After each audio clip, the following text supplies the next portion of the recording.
Happy Monday, y'all. I am a little late with this video. I think I'm actually going to start posting these on Tuesday instead of Monday. I think that will work out a little bit better for me. But happy Monday. I hope everybody's having a good week. And today's topic is grief. So by now, I think everyone knows that I am a widow. I lost my husband of 18 years in 2021. Um, so even though I lost him in 2021, well, not just I lost him, but me and my children, our children lost him. Um, Even though it happened in 2021, I didn't actually start getting grief therapy until 2024. I really didn't know that there was a difference between grief therapy and regular therapy. But I became so overwhelmed in 2024 that I went to church, excuse me, did an altar call, and my bishop explained that, what was happening, that grief therapy is different than regular therapy. In addition to me having grief sessions with my bishop, he also referred me to a bereavement social worker. So I think grief is something that pretty much everyone has experienced. Loss, death, we all have. I think it's important to remember that it's not just death, like of a person, that causes you to experience loss or grief or even mourning. I think there are so many things that we grieve, and some of us don't even know, don't realize, don't pay attention to. If you've ever had a divorce, divorce is the death of a thing. It's the death of marriage, so you may grieve that. If you lose a job, you may grieve that, especially if it was one that you liked. You may grieve that. You can grieve people. You can grieve relationships, like even a breakup. I've had a breakup, and you thought that it was going to be, long term, or will result in marriage, or you will be with this person for the rest of your life. And that doesn't happen, so you grieve that. Even people, like some people you may have a relationship with, you may have, and not romantic, but it could be a friendship, associate, but you may have known that person for a long time, and over time, we grow, we mature. Sometimes other people don't grow and mature, or maybe not at the rate that we think they should, or at the rate that works for us. Or maybe at a certain point, you just understand that this person is not someone that you want to continue to have in your life. Or maybe they decided they don't want you, in their life. But I think that is a loss. And you can grieve that as well. I just want to say that it is natural to grieve, or to miss something that you lost, or someone that you lost. It's natural for you to think of them, have memories of them, for you to be sad, for you to be depressed. Now, that is the depression part. That's actually something that I had to learn. I always thought depression was just like, oh, I can't get out of bed, I don't want to live, just glum, the world is just terrible. Like, I didn't understand that, depression as it relates to grief and loss is different, and it is normal. I'll probably, the next video, go over the 5 stages of grief, to kind of speak more to it. But I kind of felt like, as I was going through the depression stage of grief, like, I didn't want to get out of bed. I didn't want to do anything. I would get out of the bed to take a shower, brush my teeth, and sometimes get back in the bed, or do whatever I had to do, and then take a shower and get back in the bed. it's been explained to me now that that is normal. And even times that I thought I got away from that part of grief, it can come back.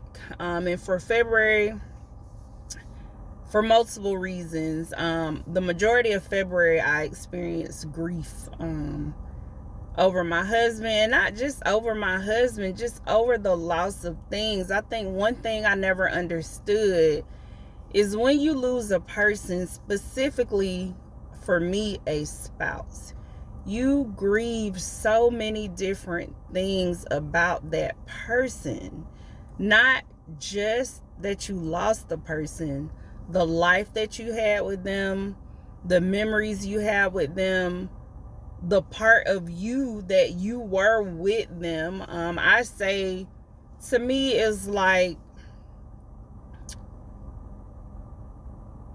I've never had a stroke, and I pray to God I never do. But when people have a stroke, you know how sometimes they can only move one part of their body, and then they have to learn and go to physical therapy and learn to work that part of the body again. Like, that's kind of how I feel, or feel, because I'm in and out of it sometimes. But initially I felt like my husband and I were one, and I lost part of my one.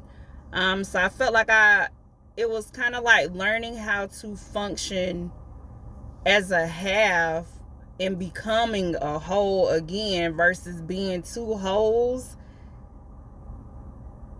and then being one, if that makes sense. That's the best way I can explain it. I just felt like I lost a part of myself.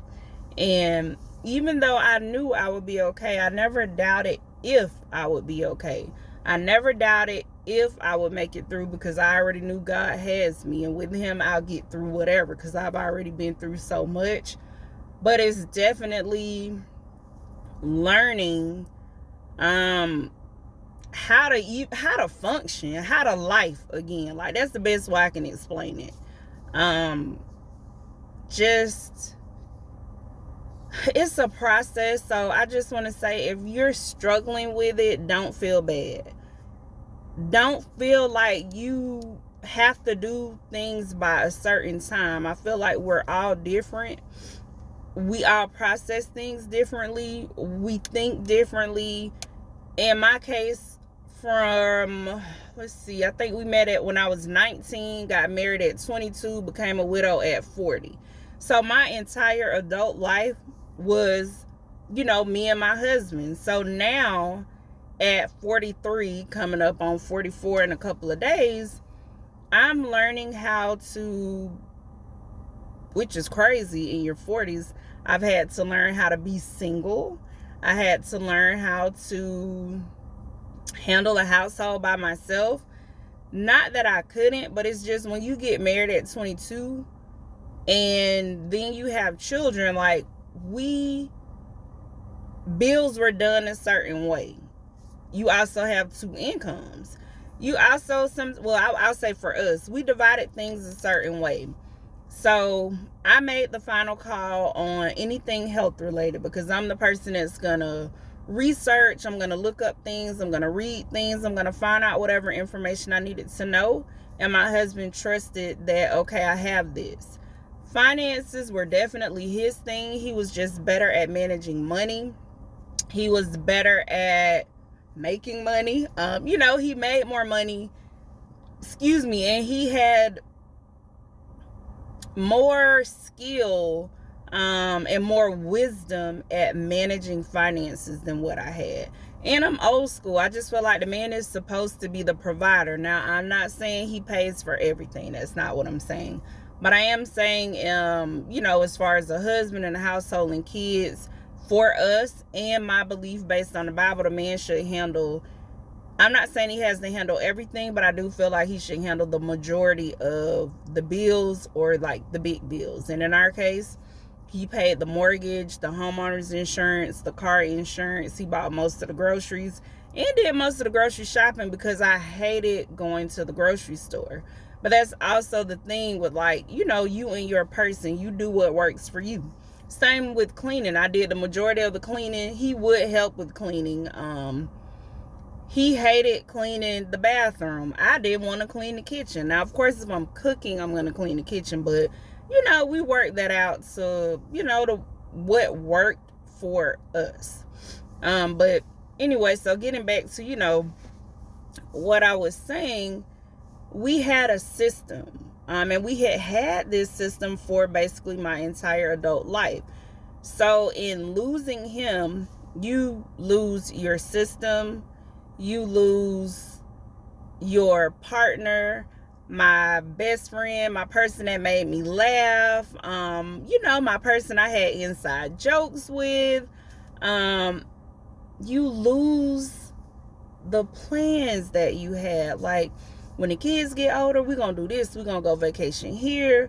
We're going to go vacation there. We're going to go to their house and do this, that, and that. So, in losing him, I didn't just lose him. So, I don't just grieve him. I grieve all of him, the parts of him, what came with him, the jokes. Like, it could be the worst day of my life, but I knew I was going to laugh because he was going to make me laugh, even if I didn't want to, even if I didn't feel like it.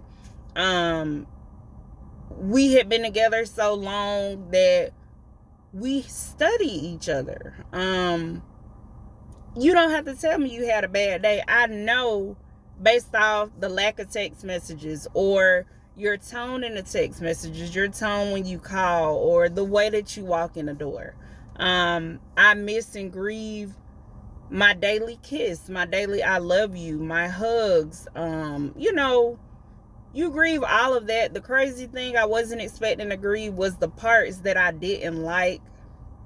I used to give him allergy shots. I used to hate it because I would give him shots in each arm, and it seemed like the first shot was always good, and I would hurt him with the second shot. So I had in my mind, like, used to doing that.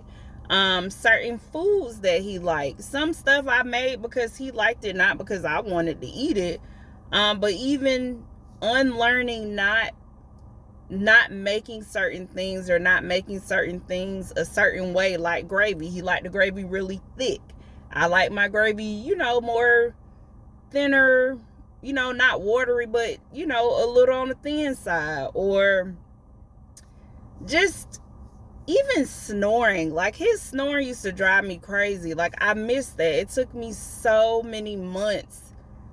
I think it maybe was about 10 months before I could finally sleep through the night, because that's actually how long it took me to even get to the grieving stage, like, so I can actually mourn him, because there was so much legal stuff to do, going to probate court and closing accounts and switching things out, and just whatever, like, just so much stuff to do before you can get to that point. So I just say, whoever is struggling right now, take your time. Don't rush. Don't let anybody rush you. Don't let anybody tell you where you're supposed to be.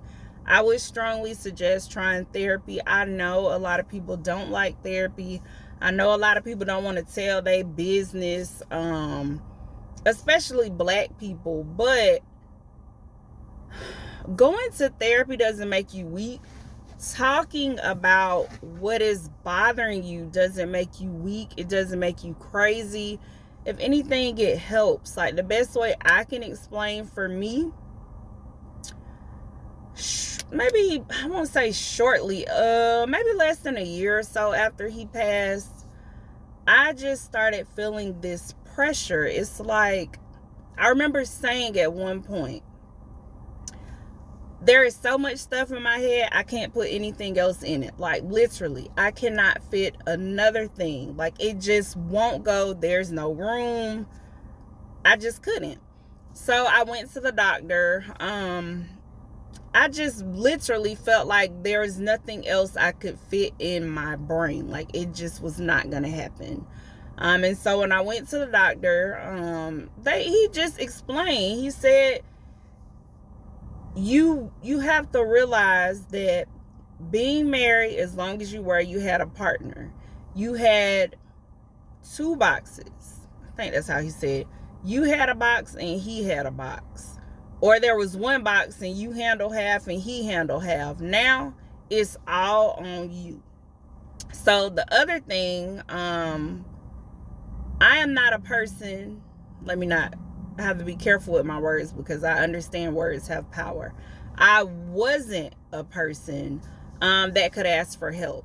I was used to being a person that did whatever, and the only person I relied on was my husband. Nobody else really. If I couldn't do it, I would let him know and he could do it. Same for him. If he couldn't figure it out, I would figure it out. Like, that's the type of marriage we had. We were a team. And one thing God kind of revealed to me is, like, in a way, I'm trying to do his work. I'm trying to be God and not asking for help. My bishop had to kind of explain fellowship to me because I didn't want to deal with people. I didn't want to, I got it. And it's a pride thing also. That pressure also of you having wanting to do everything, like, it weighs on you, because if you're doing everything for everybody, because I'm a mom and an employee, like, okay, you can't keep giving. Where, how they say you can't pour from an empty cup. If you're constantly pouring and nobody's pouring into you, okay, where do you think that's going to leave you? Eventually you are going to break. I felt like kind of like a soda. Like, with 2 liter, you shake it up, it's pressure. There's only so much you can fit in before it bursts. You can't just keep putting stuff, putting, and not taking anything out. And so that's the point that I was at. And that kind of is what drove me to, okay, going ahead and doing therapy. So don't feel like you have to handle it alone. Don't feel like you have to hurry up and get through the processes. Don't feel like you have to hurry up and get back to regular life, especially if you lost a spouse or parent, or, you can't. You can't really just go back to regular life, because life isn't regular anymore. You have to develop a new regular or a new normal. So I just want to say, like, it's okay to grieve. It's okay to miss someone. It's okay to miss things about that person. It's okay to miss who you were with that person. But I say be careful. Feel what you feel, but don't become the feeling. It's okay to be sad. It's okay to be angry, because Lord knows I have had some angry days. I have screamed. Like, if you got to go take a walk, if you got to park, if you got to call your homegirl, your boyfriend, your girlfriend, your situation friend, whoever, whatever, I say do what you got to do, but get it out. And don't try to run from it. I don't think grief or loss is something that you can run from. It's going to catch up with you. There have definitely been days, especially in the beginning, where I just didn't want to think about it. Like, of course I thought about him because I think about him every day, but I didn't want to feel those feelings. I had a thing with crying. Like, I just hate it, and I still don't like crying. I will say I do feel better afterwards, but I just didn't like crying. I didn't see the point. I just didn't want to do it. If you need to cry, cry. It doesn't make you weak. If Jesus cried, you most certainly can try, because you cry. You're not Jesus. It's okay. We have tears for a reason. We have that outlet and that release for a reason. That means it's getting to be too much and it has to come out. My good friend tells me all the time, cry. Like, just cry. Cry, scream, whatever you got to do. It's okay, and it will be okay. Find you somebody to talk to. If you work, most jobs have EAP, an employee assistance program. They usually offer you some sessions that they will actually pay for. You can check your church, your bishop. You could probably look online for some grief support groups, or listen to music, meditate, listen to sermons, listen to songs that make you feel good. But it will be okay. That's the most important thing. It's okay. Take your time, process it however you need to process it, but it will be okay. So I hope this video was helpful. I hope that it helps someone feel like, okay, they're not going crazy, or there's not something wrong with them, or dang, it's okay that I'm still feeling this way. It's the person you love, it's the person you care for. You're going to feel away for a while, and that is okay. The one last thing I would say, specifically for people that have lost their spouses, it is okay also to move on. For me, my thinking, the way that I think about it is, if God took my spouse, it's because he has something else that he wants for me. For me, I understand some people don't feel this way. I've seen most widows, it seems like they just stay single. That is not my desire. I definitely desire a husband, a life partner, and God has already told me that I'm going to have that. But I have felt some guilt about it, and I've prayed about it, talked about it, whatever. I don't need to feel guilty about it, but I did initially. I just think when God takes your spouse, if he's, for me, let me just speak for me, because everybody's situation is not the same. For me, I feel like if God took my spouse, he doesn't intend for me to stay in that place. Like, at some point, it will be time for a new thing. And I hear that, I feel that in my spirit all the time, a new thing. So I look forward to a new thing, a new relationship, a new husband, a new life in that area, a new thing. It doesn't change the fact that I love my husband. It doesn't change the fact that I will always love him. It doesn't change the fact that I miss him.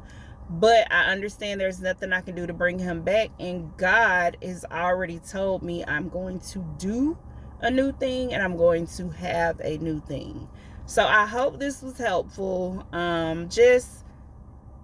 It's going to be okay, and it's all right if you're not ready to move forward yet. It's all right if you're upset and you're sad all the time. Pray about it, and it will get better. So it's getting dark. Let me get from out of here. My next video, this video was supposed to be in my office, but I have to do things sometimes as the Holy Spirit moves me to do. So have an amazing rest of the night.